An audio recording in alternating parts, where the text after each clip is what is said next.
Me too. This is just a little bit about me. As I said earlier, I've been around, Life Empowered has been around about 10 years. This business started as a result of a job layoff. And I start with sharing that story because sometimes we think that when negative things happen, that's the end. Only in my case, and I am sure if you start to think back to some of your situations that have occurred in your life, that those negative situations have turned into beautiful things on the other side. But we just have to stay encouraged and know that it's coming. And so, yes, I have been around a very long time. I've worked at Johnson Controls. I've worked at Associated Bank. I've worked inside of Northwestern Mutual. So a lot of you I'm actually familiar with. So I'm glad to see you and to be here with you again today. One of the things that I'm most proud of, right, when you look at a lot of this stuff, the education, I'm a glutton for punishment. I'm in school again for my doctorate degree. My career, I've worked at, as I said, a host of companies and such. But the one thing that I am most proud of is that during my journey, I lost myself, but then I found myself.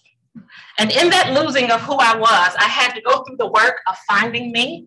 And in finding me, I also found what I was good at. And so what we'll be talking about are those leadership skills, those leadership capabilities, those laws of leadership that help us show up being our best self. And so just a few miscellaneous notes here. This is not in a particular order. I hope you brought paper, pencil, your iPhone, whatever, so that we can take some notes and walk through this together. So they're not in a particular order, but they are in a particular order, and you'll understand that at the end. Also, please assume good intent. That is so important. These days, language can be a barrier because we say a thing, we intend a thing, but others hear another thing, or we didn't say it the way that we meant it. And so I just want you to know that as we're talking about these laws, and I'm going to cite some examples, I mean no harm to nobody, okay? The other thing that I want to know, make sure that you know, is that not everything is for everybody. How many of you are familiar with John Maxwell? So he talks about wonderful. He is one of the leadership gurus, one of the most profound and well-known in the country. If you have not or are not familiar with him, I encourage you to get familiar with him. One of the things that he has is a book called The 5 Levels of Leadership. Right? We're not going to go through it too much today, but I just want you to know that as you are looking to advance yourself, advance your skills, advance your capabilities as a leader, that will be a tool that will be very instrumental and supportive for you. And so with that said, understand that everything is not for everybody. I might give you rule number 1 and you say, oh, I have that underneath my belt. Wonderful. Write it down. Maybe you can pass it on to somebody else.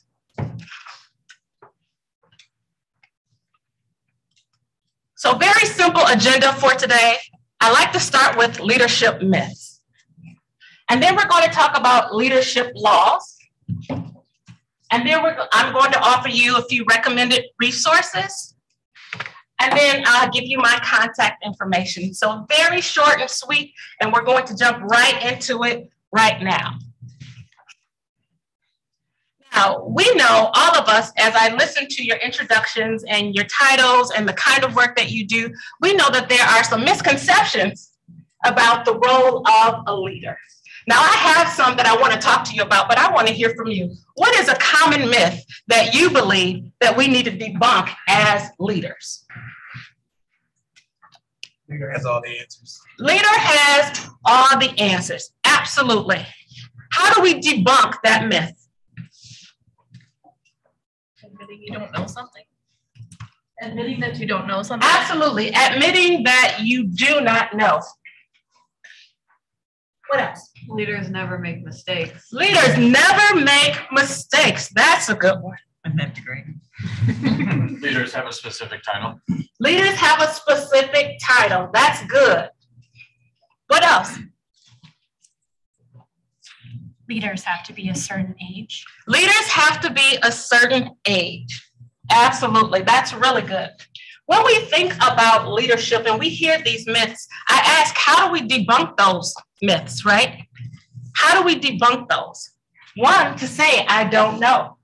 Another to say, in a perfect world, sometimes we just have to be gentle and say, you know what, in the perfect world, I know all the answers. In the perfect world, I'd be perfect. I would not make any mistakes as a leader. In a perfect world, I'd be 40 with gray hair just the way you think I should be as a leader. However, that is not the reality. And sometimes we just have to have that simple dialogue and conversation to say that very thing. And so what is the first law of leadership? We are going to talk about awareness. Now, what you see here on the board is we talk about emotional intelligence. How many of you are familiar with emotional intelligence? That's your self-awareness, how to manage yourself, right? Your social awareness, how to manage those when you are in social interactions. But what we often do not talk about is that organizational awareness. What's going on in your company? Can you look and see what's happening down the hall, on the other floor? Are we aware of what's happening in our environment beyond our space? How many of us are attending our town hall meetings so that we can speak well to what's happening and understanding the trends of the organization? And then let's talk about the environmental awareness. What's happening in the environment? COVID shut the whole world down. Now, if you weren't prepared for that, if you weren't watching the news, if you didn't know it was coming, then you woke up on Monday morning thinking, what just happened? I can't even go outside. We have to also be aware of our environment. One of my favorite examples when I think about this organizational awareness, environmental awareness is Blockbuster. You guys, who does not know what Blockbuster is? Anybody? Whew, good, I'm in the right place. Okay. Blockbuster had this amazing opportunity. As a matter of fact, it was doing very well. I think 9,000 stores. We still owe them some money today to tell you the truth, but please don't tell them. But nevertheless, here is Netflix chugging along. You don't have to leave the house. They will send it to your door. They will put it in your mailbox. I will deliver you this thing. Blockbuster, oh no, people don't want that. That's not necessary. We have the infrastructure. Blockbuster is an experience. People want to go. And where are they today? Now, as I continue to study Blockbuster, one other fun fact that I learned is that Blockbuster actually had the opportunity to buy Netflix. So Mr. Netflix owner went to Blockbuster and said, hey, pick me. I will be an amazing asset for you. And Blockbuster said, ha, not at all. We have to be aware of what's happening in our environment because that does impact the trajectory of our organization. Layoffs, that is an impact, that is a result of what happens in your organization. And as leaders, we're not only accountable for us, but we are accountable for those that we also are serving. At least we should be. And so the first law is the law of awareness.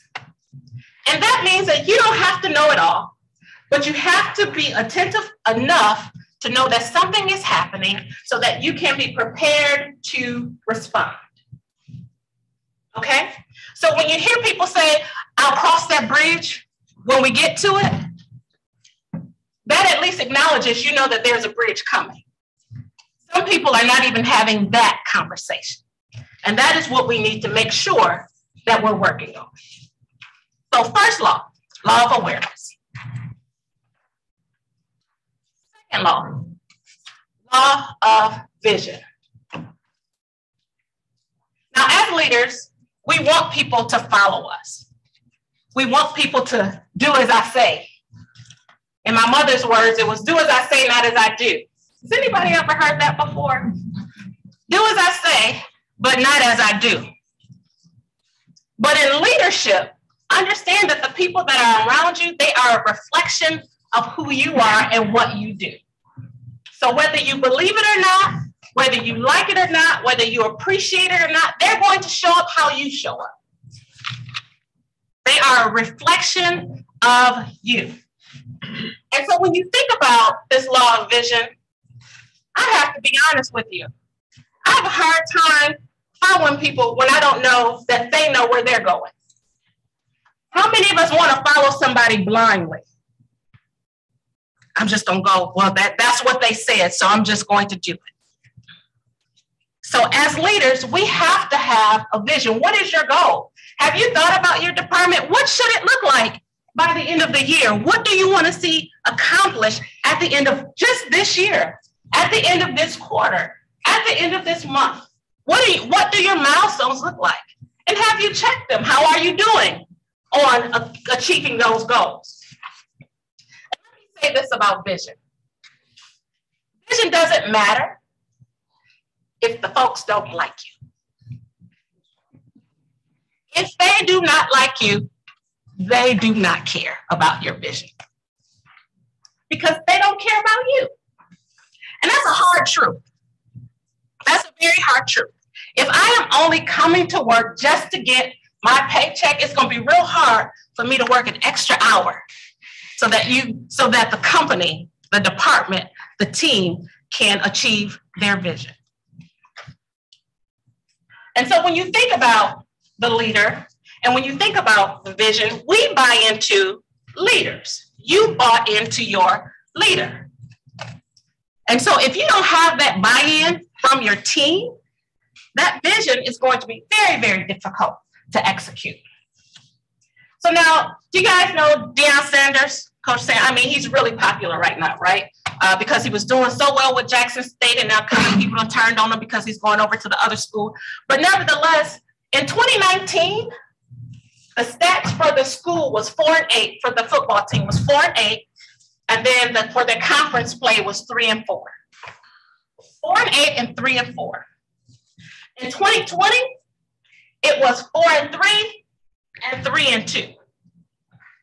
In 2021, it was 11-2 and 8-0. So can you tell when Deion Sanders got there? The same team for the most part, but they began to buy into their leader.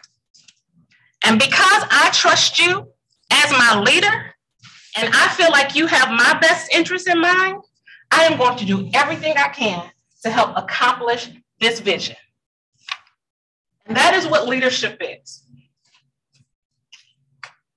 So again, as leaders, do you know where you're going? Have you all seen the Titanic? Now, I love that analogy because the boat was, do you remember the scene when the boat is sinking? Yeah.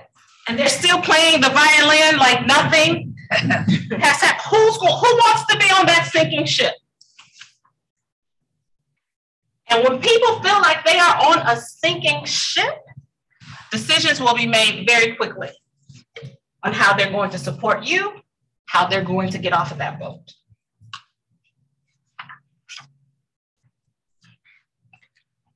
The next law of authenticity. To know you is to trust you. Or is it? One of the things I have the pleasure of doing with some of my organizations that I work with is I get to go in and I do DISC assessments. And there's so many variations of this. But one of the ones that I use frequently, it gives you two versions. It gives you who you are, what I call your Saturday night in socks, your natural self, and then who you are when you get to work, how you show up. And so people at work may show up significantly different than they are in their authentic self. The question is why? And so when I am interacting with you, am I interacting with you, the authentic you, or am I interacting with you, Jekyll, you Hyde, you Sally, who are you today? Who are we dealing with? And can I trust the you that is standing before me today? Now, I like to use that DISC assessment or that analogy because sometimes people are okay with showing up a little bit differently in the workplace by nature of the work that they do. I was working with this organization and I was working with the C-suite, and I had a gentleman which was a very high I. So I is influence, so very much an influencer. When you think about that person in the terms of this, they are social, they are people, they're typically extroverts. Life of the party is what we call them. At work, he was very much a very high I, which is very conscientious, very analytical. And so I was looking at his role and I was looking at the differences of how he showed up at work as that high C and who he was very naturally as that high I. And I said, well, do you do something with numbers? He said, oh, that's really good, Celeste. He was the CFO. So I said, are you okay? Because that's a big shift. I love what I do. He enjoyed the variety of the work. And so it worked for him. But think about your team. When you are thinking about those that you serve, do they know who they are following? Can they trust that you are thinking about them, that you have their best interest in mind? Because if you are showing up shady, they can't trust you. They won't trust you. I don't know about them. I'm not sure. And that is a very uncomfortable place to be in. So when we talk about this law of authenticity, who are you showing up as? Who does your leader show up as? Can you trust your leader? And when you think about whether or not you can trust your leader, ask yourself the next question, why or why not? Then the next question is, do I want my team to feel the same way about me? And based on that, you will challenge yourself, hopefully, to do something different or to continue on the path. Now, what I know is that people don't quit companies. They quit their managers. They quit their leaders. They quit the people that they work closely with or have to. And so if there is an influx, a migration of people leaving out of a specific area, we have to start asking the question, why? What's happening over there that people are leaving so quickly? So when you think about this law of authenticity, this is a challenge to us. Who are we? How are we showing up? And can our team trust that? John Maxwell says that trust is the foundation of leadership. And your character is what communicates consistency, respect, and trustworthiness. Your character. So again, are you true to you?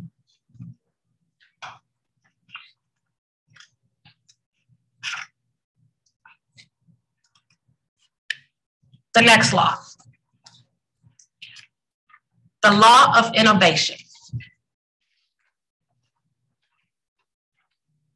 This one, when you think of innovation, typically we think about creating something new. We think about doing something different. We think about stepping outside of the box. But as a leader, the law of innovation means possibly thinking outside of you too. Acknowledging as a leader that you don't have all of the answers and pulling your team in to help you get those answers. To help you put those minds together and help them create a space where they feel safe, where they can add value, and we can let the best idea win. We can build on thoughts and ideas. That's the role of the leader. The innovation is not that you did it. The innovation is not that it was your idea, but man, you put a masterful team together.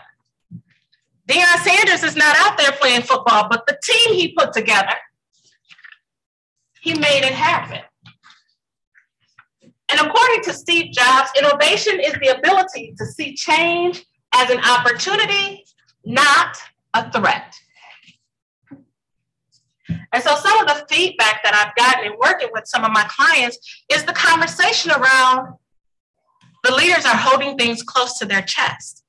they're not sharing. We have to figure it all out on our own. And that I understand legitimately in the times of layoffs and job uncertainty and things like that, that people are trying to hold on to knowledge so that way they can hold on to a position. I was actually taught that you're supposed to work yourself out of a job. I don't know that people always agree with that, but that was just the way that I was taught, and I actually still believe that. And so I say that to say, your colleagues are not a threat to you. They are complementary to you. We're taught to be in competition, but we are not in competition with each other. We should be collaborators with each other. We should be working together, learning and building. There's a common mission in your organization. How can what you have and what you have and what you have, how can we bring all of that together to achieve the goal? And those are the things that we have to think about when we are being innovative.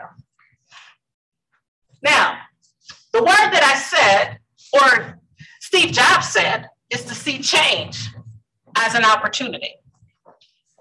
People don't like change. We've had this standard process. We've been doing it this way. And we used to say for 10 years. Now we've been doing it for 10 months. We got to change again. Yeah. Because we have to make things more efficient. We have to make things better. There is a connection to something else. And so our ability to lean into change as a positive, as a benefit, that is so important to do. And the thing is can we recognize and celebrate the changes, even if it doesn't come from you? As leaders, can we celebrate that our company has been able to do this? Corey Joe just talked about how the numbers, the data supports the amount of people that are able to come through here. And now that we have it virtual as well, how that's been tremendously multiplied. That's a beautiful thing. But what if she wasn't willing to change? What if she said, they gonna die, they just better come in here with their mask? We'll separate them. We'll have one person at each table and spread them out. They'll be okay. We'll just have to do 10 sessions. And it sounds comical, but people sometimes are that resistant to change. We need to lean into it.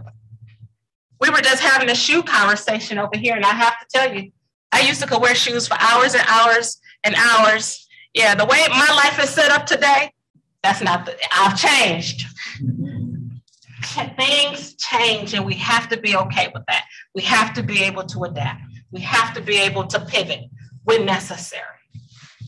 And so understand that as a leader, our call to innovation is not just us doing the work. It is leveraging our teams to make sure that the work is being done. What's the difference between a manager and a leader? Anybody? I don't think a leader has to be a manager. Sometimes you have someone who's driving the group forward, and they're the motivator and the one who, hey, we don't always agree with this, but we've got to make it happen anyway. Mm-hmm. And so they lead their group forward in spite of the fact that they may not have the title or the position. Absolutely. Who else would like to add to that? The difference between a leader and a manager. A leader doesn't have to say much. The way they move and do, people just follow. Mm-hmm. And what does a manager do? Performance reviews.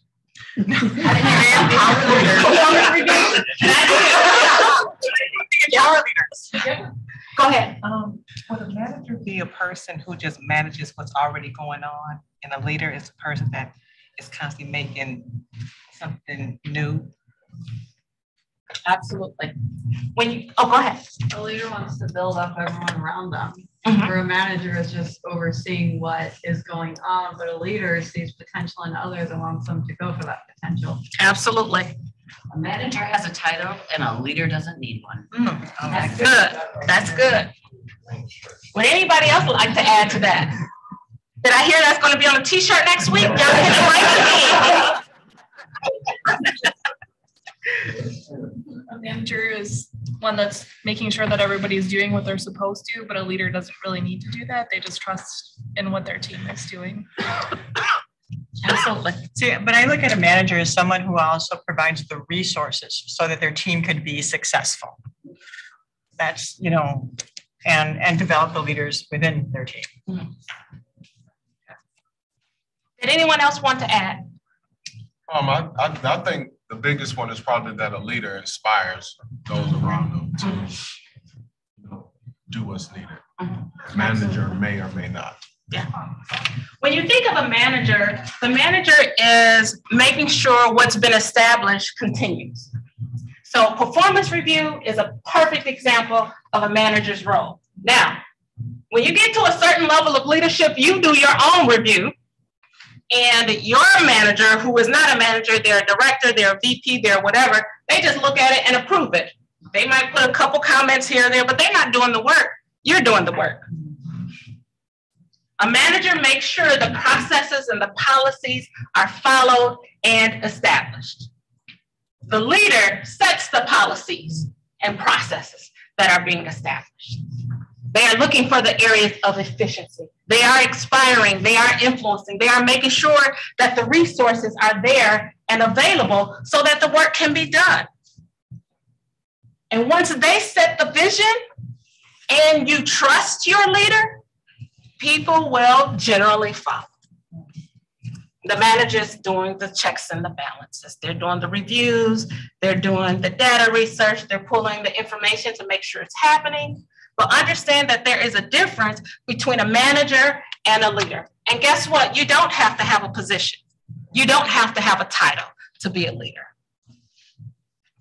Now, I talked a little bit about John Maxwell, 5 levels of leadership. The first level is position. The first level is position. That means you have the title. That means you are Mr. Manager, you are Mr. Director, you are Miss Supervisor. I'm sorry, I want to be grammatically correct here, making sure I'm inclusive. Miss Supervisor. And then the second one is permission. I like you, so I'm going to follow you. The third one is production. You actually do really well at what you do, so I want to follow you. And so when we think about these levels of leadership, and there are a couple more. The last one is pinnacle. Let me make sure I get the fourth one, though. I have it in here somewhere.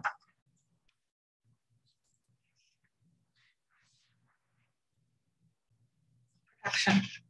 Nope, it's not. I'll get it and I'll give it to you. But there's 5 levels. But what I want you to know is that when you have those 5 levels of leadership, you won't have all 5 of them at once. And it's situational. But when we talk about understanding the difference between being a manager and being a leader, it is not based on your title. It is based on what you're offering to the team that you are serving. The next law is the law of listening. I think that this is one of those skills that we have just lost as humans. We have spent the last couple of years talking on Zoom, talking on the phone, not actually being able to have conversations, you're talking and typing, we're not focusing. And so we're not doing a great job of listening anymore.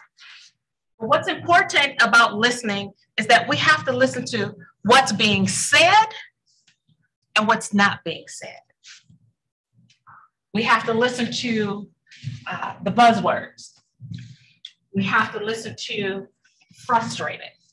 We have to listen to the terms that people are using. I feel betrayed. I was talking to someone this morning and her company, not here, just did some layoffs. And she said she wasn't part of the layoff, but her company did some, and she felt betrayed because that shook her. And so there's something when people lose their jobs, they call it survivor's remorse. Why am I still here? How am I navigating? How am I surviving this? But in addition to that, I thought that this was the place. I thought that this company was going to offer me stability forever and ever and ever until I retire, until I have one bad day where I can say, kiss my grits and I'm out. And so it shook her. And we have to listen for that. So now she's going to show up to work differently. She's going to show up behind her computer screen differently. And her leader is going to have to be responsible and accountable for being attentive to that. In addition to her being accountable and responsible for figuring out how to manage that, her own social and emotional awareness, her own EQ. But listening is really the best way to learn. Listening can keep problems from escalating. Listening can help improve the organization. Do you guys ever watch Undercover Boss? I watch boring stuff. Undercover Boss, where there was one particular show where I think it was the FedEx guy, and the routine was they had to wear long sleeve. I think they had to wear long pants and long sleeves to work, and it's hot and it's summertime, but the undercover boss was the boss, and he goes out with them. And then he said, you know, I never thought about that. And so it took him to be immersed in the experience to understand, why is this policy? Why do they have to have on long pants? Is this still valid? And it wasn't. But that is the ability to listen. Now, he had to immerse himself, but if we can just listen a little bit more. So what I hear you saying, Ms. Peer, what I hear you saying, Ms. Colleague, is, let me restate that so that I'm sure that I got what you're saying, because I don't want to miss this. What you're saying is important to me. You're important to me. Your success here is important to me. What you're saying is you need more resources. Tell me more about that. Where is the bottleneck? How can I support you? That is the law of listening. And listening not to, and you guys have heard this, not to respond, but really to listen.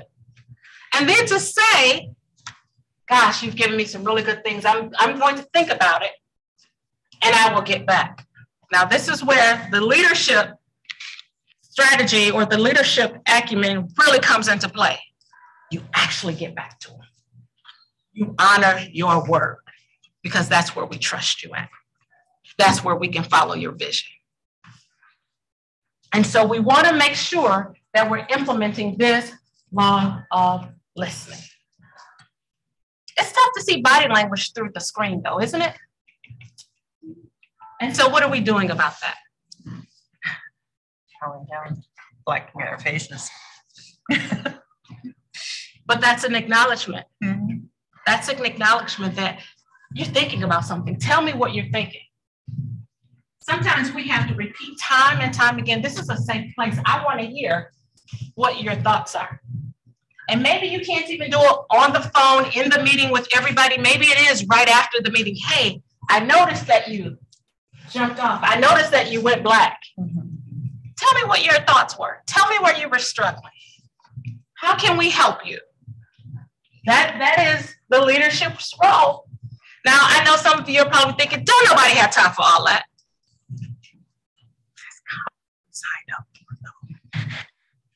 Kind of what we are here for, to lead that organization. And I guarantee you, if you invest that time on the front end, it's going to pay off a little bit later. I have some point. Go ahead. So especially now, we always think when we talk in the virtual environment, we always look for the words instead of looking or hearing the voice. I think we always intend to listen to the words versus the voice. I think we have to do emotionally understand what the guy is telling, not by the word. I think behind the word, there are a lot of things going on. Mm-hmm. I think that's a great skill to have. Yeah, absolutely. Absolutely. Not just a word, just listen to the voice. Yep. Yep. So tone, inflection, body language, behavior, all of those things are still appropriate.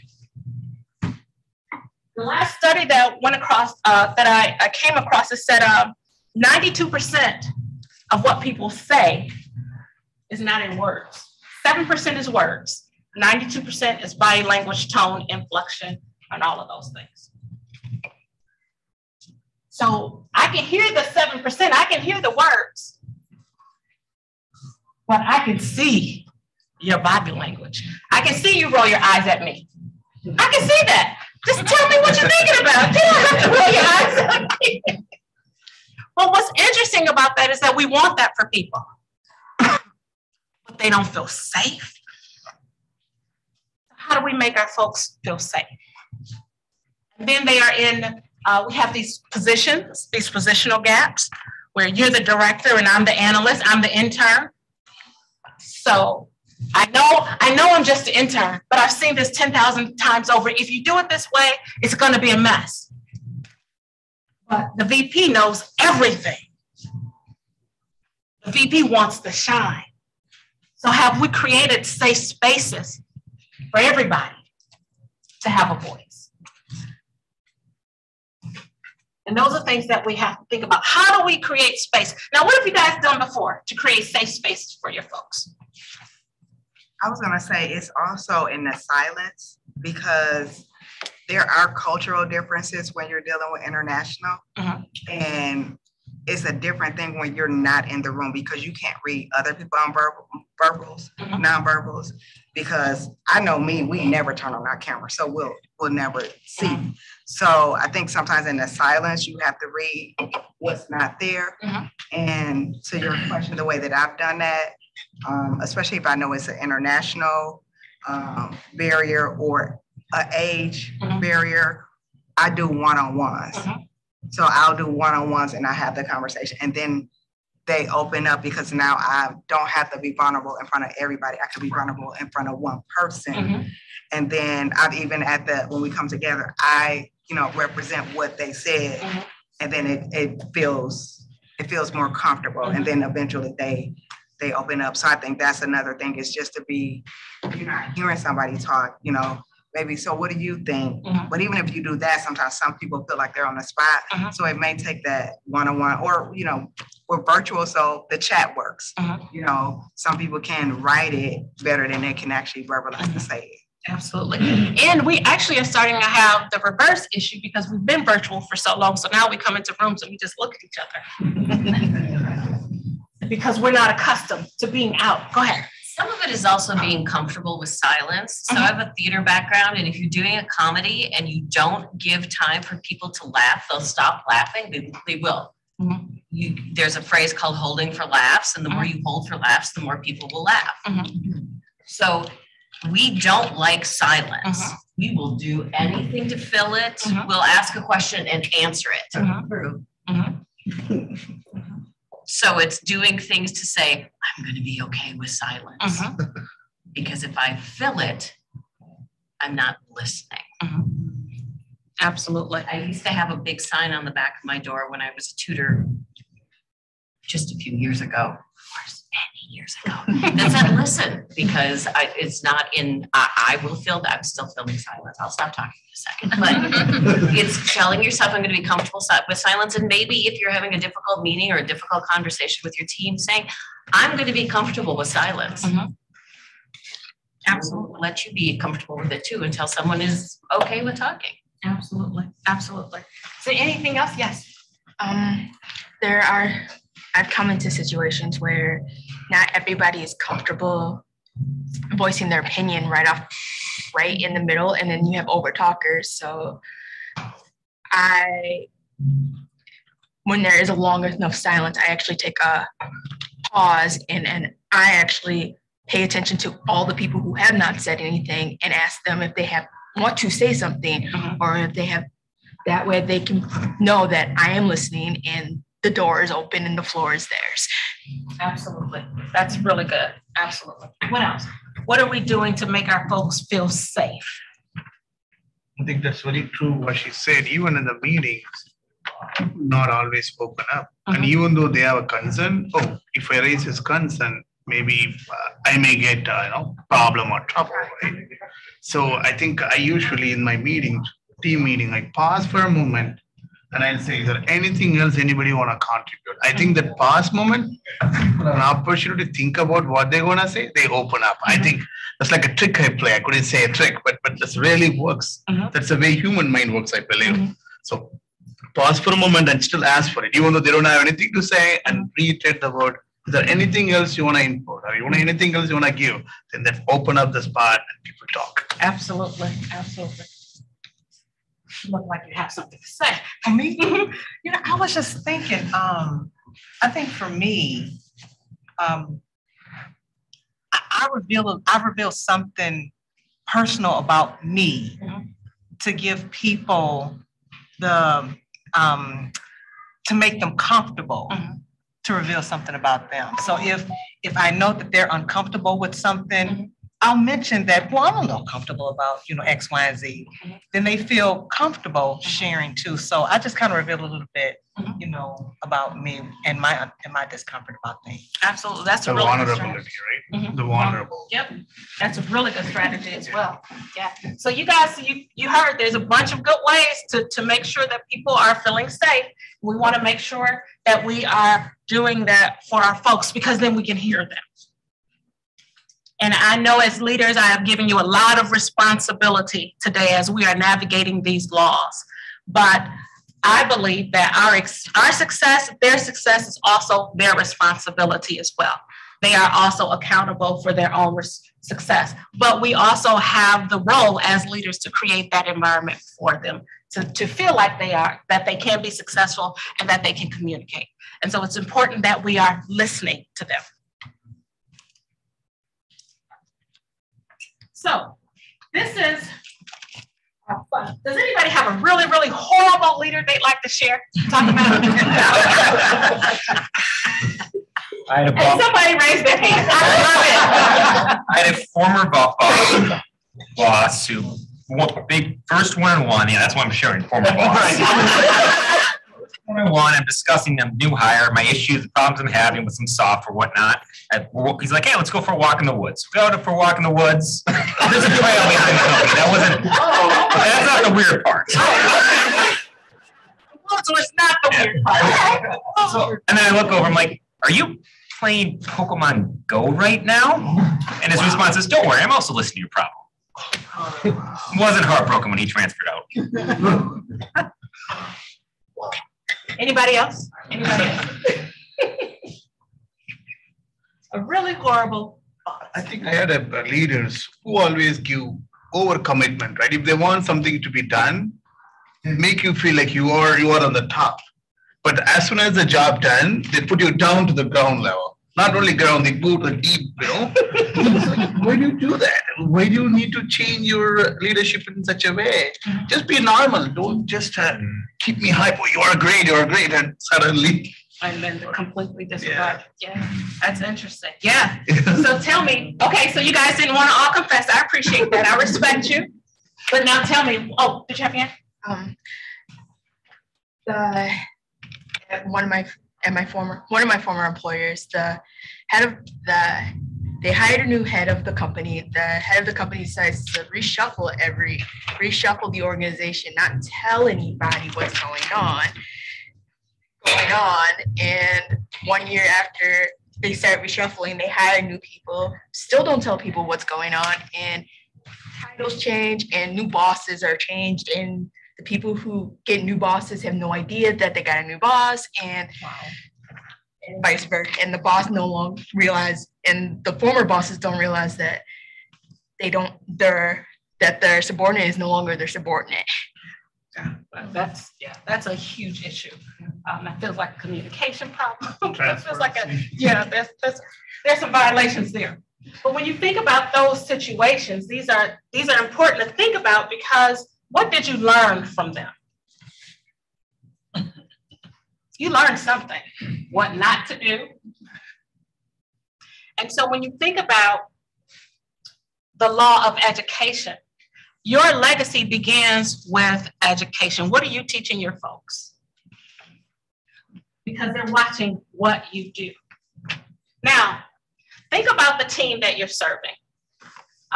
Not only, again, through your words, but through your deeds, through your timeliness, Do you show up to the office? When you show up, how are you interacting with people? Your quality of work, your attentiveness. Are you playing Pokemon while your person is trying to have a conversation with you? Are you watching the news? Are you watching, what did you call them, period movies? Are you like, tell me what's going on? Oh my goodness, do you see that outfit? I mean, what's happening? And so understand that you are teaching them. And so this next law is the law of education. Your legacy begins with education. Now, what I say about legacy is not just something that happens when you die. Legacy is what happens when you leave the room. What are they saying about you when you leave the room? At the end of your day, at the end of your meeting, at the end of your Pokemon game, what are they saying about you? Now, I also want to talk about education in terms of leaders.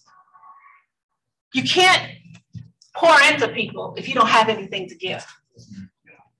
And so I was thinking, if there's 2,080 working hours in a year, can you take 3 hours a month to develop yourself? If you take about 3 hours a month to develop yourself, that should work out to being about a little bit more than 40 hours in a year. Are you worth, for your own development, 40 hours? Is your teamwork 40 hours of your own development? It's important that we do that.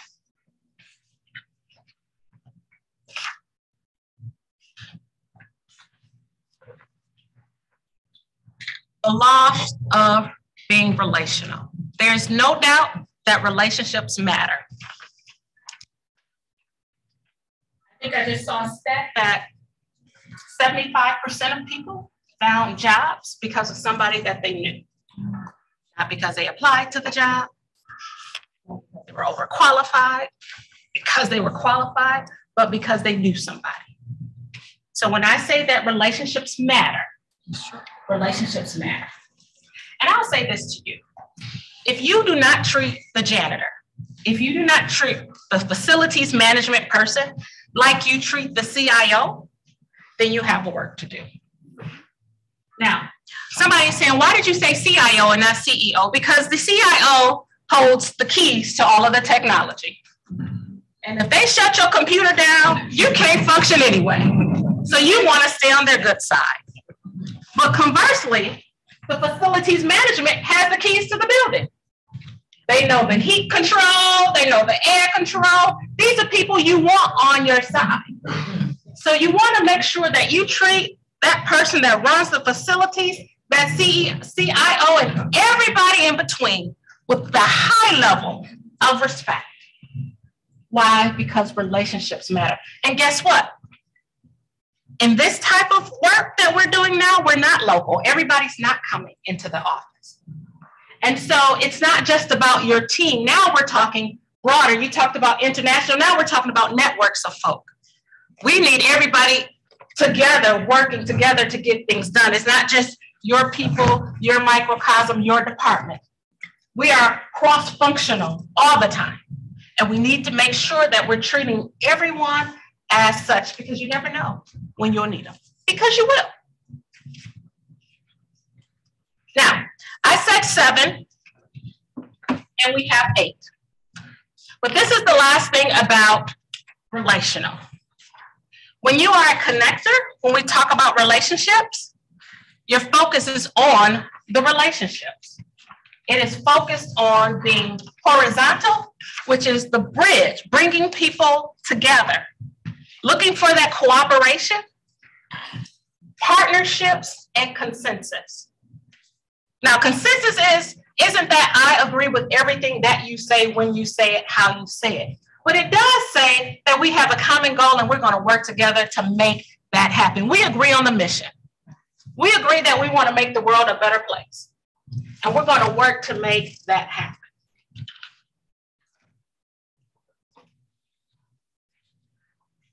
So here's here's the bonus, and this is the last thing that I have, which is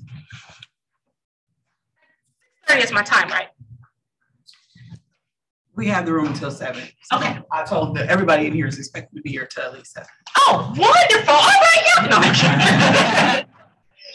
But the law of strategy, I said 7, but this was the last one that I wanted to make sure that we knew, especially right now, which is strategy is not a straight line. Sometimes we put these plans together. We feel like we're going to do it just this way and it's going to work. I am graced to actually be an adjunct professor when I can at Concordia University. And so I teach some marketing classes. I may teach a project management class or something like that. And so you're walking through all of the processes. And I'm reading the processes, but because I've been in the field, I know it never actually happens like the book teaches us that it happens. And I'm like, all right, well, y'all gonna be graded on a book, but let me tell you the truth, and we need to make sure that we know that strategy is not a straight line. And we have to be okay with it. We talked about change and being okay with change, the same thing. It's paper. Do it in pencil. Get your dry erase. Put it on a dry erase board. Do whatever you need to do so that your feelings are not hurt because you've had to change it 3 months in because the strategy had to change. It's not a straight line. But your strategy should anchor to your core values and the goals of the organization. So that way, even if the approach changes, you're still going to meet those goals. One of the things that I encourage all of my clients to do is do a business plan for their life, for their business. And this is important because it's not for anybody else, but it anchors you.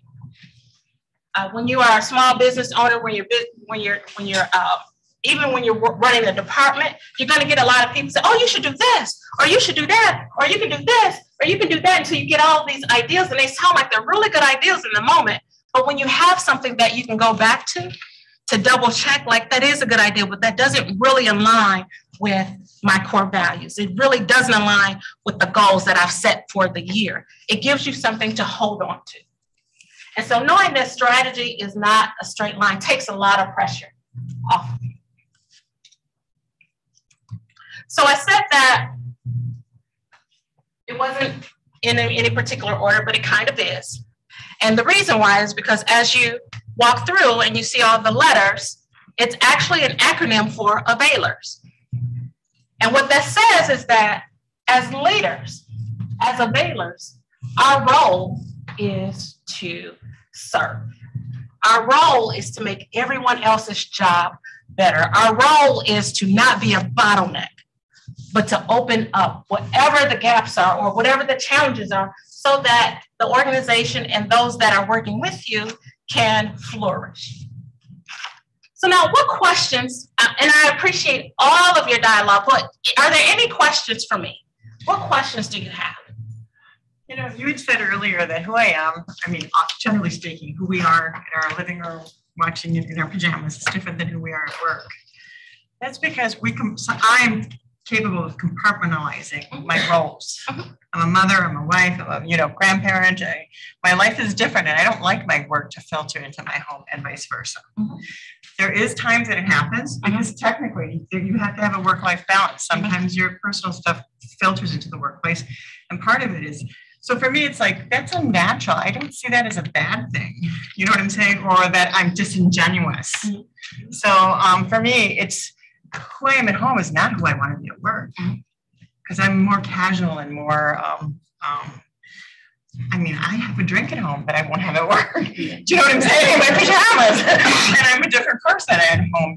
And so that doesn't necessarily, so do you understand what I'm saying? Am I like off the mark here? Well, it's not for everybody, right? It is situational, it is based on you, but I will tell you that there are people that are outside of their job role.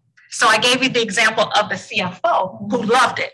But if it was me who's a high I and I'm doing numbers and analyzing all day, I'm exhausted by the end of the day because it drains me. And so it is, if you're okay with operating that way, that's wonderful. But some of us has to do the check. Why are we so exhausted at the end of the day? Why are we miserable? Because we're not doing something, we are doing work that does not align with naturally who we are. And that's the check that you have to do. But if it works, that's wonderful. I just know for me, it wouldn't work. What else? Could you go back to that slide with climbers, connectors for a sec? So help me fit this into the rest of the laws and stuff. It just seemed, it kind of stuck out a little bit. Can you help connect the dots here? So we were talking about, this was right after, and I did that, so I apologize, but this was right after being relational. And so when we think about relationships, this was the next slide to say that as leaders, we want to be connectors versus being a climber. Because as a leader, being a climber is self-serving. This is all about the leader. But when you are a connector, this is about being the bridge for the rest of your team, for the organization that you're operating within. Thank you for asking that question. Does that make sense? Okay. What else? So I work for an organization where the leader, the president, was like a climber. So all of the other leaders may have, you have like a variation of different other leaders and departmental leaders. How do you function in an organization like that? The best you can. You know, I just told somebody this morning, and I believe it. I believe that we have the power to shift the trajectory of an organization in which we serve in. At the very minimum, the department that we're in. Mm-hmm. And it's important for me to say that, and it's important that you know that, because we cannot allow other people, regardless to what their title is, to change who we are. That's true. Right? And so sometimes, yes, they might hire a lot of people that look like them and reflect them, but understand that you can be a leader and not have the title. And so after a while, hanging tough, you'll be able to shift the organization in the way that. I just want to add, it got exhausting. Yes. It got exhausting, so. Yeah, absolutely. Because it can be very stressful, especially if you feel like you're doing it alone. And so that is why you have to have your colleagues, you have to have your support, you have to have your the folks in your space that will support you. One other thing that I wanted to say, because I want everybody to know this, I know what we mean when we say work-life balance, but there is no such thing. There is no such thing as work-life balance. Hear me. And I want to be the one to say, yes, have work-life balance. It's a lie. Now, think of a pendulum. The pendulum is on and it's swinging. When is the pendulum balanced?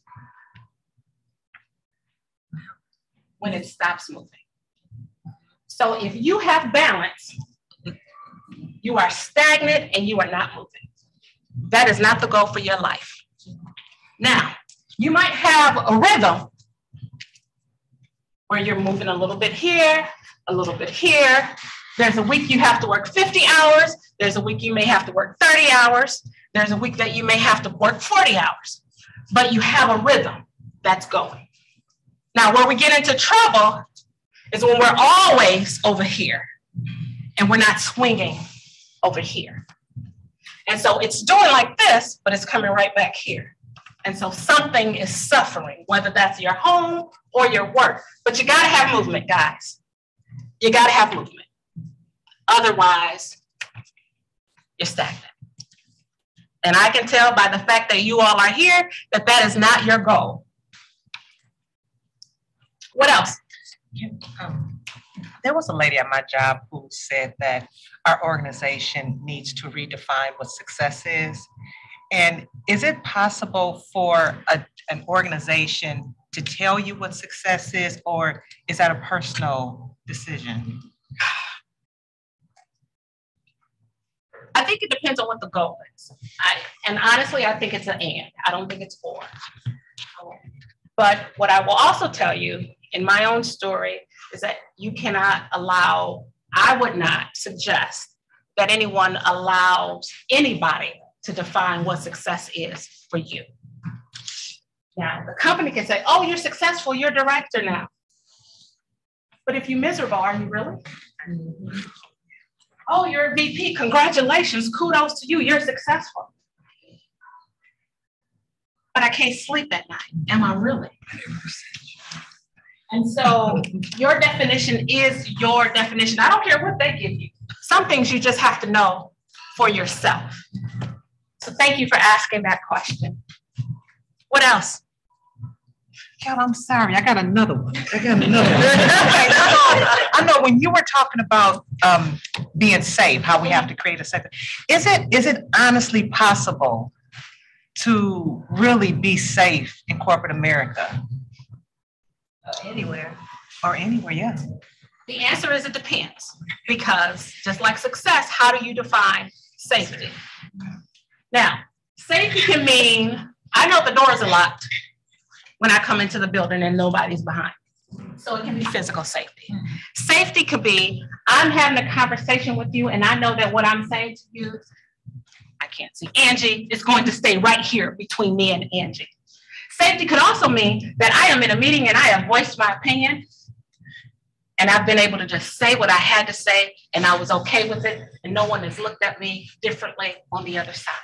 So, and I will tell you that in all of those scenarios, it's actually possible.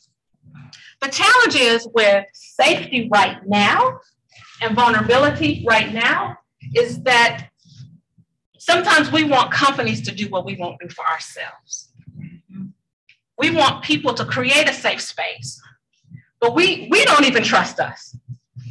Now, how many of us have candy up in the cabinet, in the back, tucked away because you don't trust you? I keep my sodas in the bay. I don't even buy Pepsi anymore because I know me. And so rather than deal with that, and so it's a relative question. So that's interesting because then you also talk about being authentic and that vulnerability. And as a leader right now, what I'm trying to go through with many of my managers is finding their authentic leadership voice, because how one person leads is not going to be successful for how the other person leads. And, you know, we all have this vision of who the professional leader, how they look, how they act, how they carry themselves. But that is not going to, like for myself, that's not going to work for me. I am going to look like I'm fake or like I'm pushing my conversation. I have to come into a lot of my conversations with my leadership team that work with me, really kind of being just who I am. And it is not perfect. It's not polished. It's rough around the edges. You know, we're Department of Public Works, so it's a lot of field heavy, right? Analytical people that I'm working with, but they're so technology based and technically strong, but I have to pull them out of this comfort zone into this, but who are you as an authentic leader? And then the safe space. I have to create an environment for this whole group and individually where you can make mistakes and stumble, right? And it's not the end of the world, and I can support you in how do you learn. Now that's a balance, because if you're really messing up, I got to hold you accountable. But I have to give you the leeway to make those mistakes, dig in to your authentic leadership and figure out, well, how do you pivot yourself and learn from what has happened? And so a lot of that as a leader is making sure that you can create this dynamic of what'd you learn from this and how can we move forward differently or in a different manner? What do you think authentically? And that's some hard work. Yeah, absolutely. I mean, it is long and tedious, but it has to be done. Absolutely. And the part of that is that we're afraid to get it wrong. Right. You're my manager and I want you to be so proud of everything that I do. I don't even want to talk to you when I get it wrong. I just want to go bury my head. And so creating that environment to say that mistakes are okay. Yes. You guys are familiar with Brene Brown? She tells a story about a company that wanted her to come in and do a talk on authenticity. on vulnerability. They wanted her to come in and do a talk, but they didn't want her to talk. They wanted her to talk about innovation and trying new things, but they did not want her to talk about vulnerability. And she said, I can't do it. You can't have one without the other. But I will tell you, I was in an organization and I heard the CIO say, we've made all of this investment, but honestly, we only expect about 10% to work. And that was mind-blowing to me because they're in the innovation space. They're expecting failure. And so we have to be able to tell our people, we're expecting you. And we don't like the word failure. We're expecting you to make mistakes. We're expecting you to have these lessons to learn. And I'm so glad that you did it. But listen, we need to learn how to fail fast. Right? Pick it up, fix it, and keep it moving. And that's the authentic part, to say I'm safe, to fall down, and to get up. I usually just say, we don't always get it right. Yeah. We don't always get it right. Absolutely. That's all right. Yeah, absolutely. I think along those lines too, as you look at the traits of the leaders and who you want to be, you have to realize the leaders around you and their style. Like, to the point where you talked about the climber, I worked with someone, my manager was a climber, and what he would do is he would go to our director and he would lie on me. And he talked about the other employees to me. And so we never knew that, that was what was happening. And so in the meeting, he switched the whole thing around. Now, I could have been nice to make him look nice, but I didn't. And I said, well, that's not what you said. You said this. And I realized early, before even all of that, I said, he's trying to climb. And because he did that, I adjusted my style where it's uncomfortable to kind of say, well, I'm doing this. I had to track all of that because he was taking credit for it and you were doing it. So it's like, now that I know I'm working with that type of person, I have to adjust what I do, even though that's not me and I'm comfortable. But this leader, I have to do this. My other leader, I have to do that because I wouldn't say stuff about me, but at the same time, he's telling the president about stuff about me. So it's like when you know what your leadership style is and you start to learn the ones around you, then you have to, that's part of the leader too. Like you have to pivot on how you interact and do things for your growth and just overall. Absolutely, absolutely. I often use an analogy when I do this, and it is about adjusting. And I always say, think of your favorite song. What's your favorite song? Any song. Give me a song. No songs? Nobody has a song? All right. Usually With or Without You. Say it again. With or Without You. With or Without You. So you know all the lyrics of the song? Maybe. Okay, well, assume that you know all the lyrics. We'll assume that you know all the lyrics. If you took that song and you turned it up as high as you could, you would still know all the lyrics. You might be walking down the hall and know the song that is on before you even get close to the music, because that is your song. Now you take that same song and turn it all the way down, again, because it's your song, you know it. But now enter all of us in the room. And so now the song, the volume has to be adjusted so that everybody else can hear the song and understand the song. And so in the scenario that you're using, I am merely suggesting that we do have to adjust, but we're not changing. Right. And that is what's important, that we're not changing who we are. Those were the questions. These were the resources that I have for you. I have had an amazing time. I know that we're about at time, so we could talk about this stuff all day and all night. But these are the book recommendations. Leading Change is such an interesting story about some penguins, but it's a simple story about how change happens.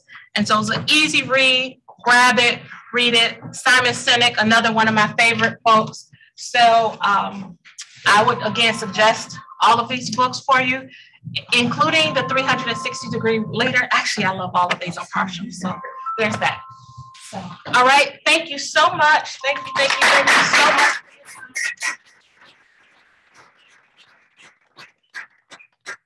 Yes, that was amazing.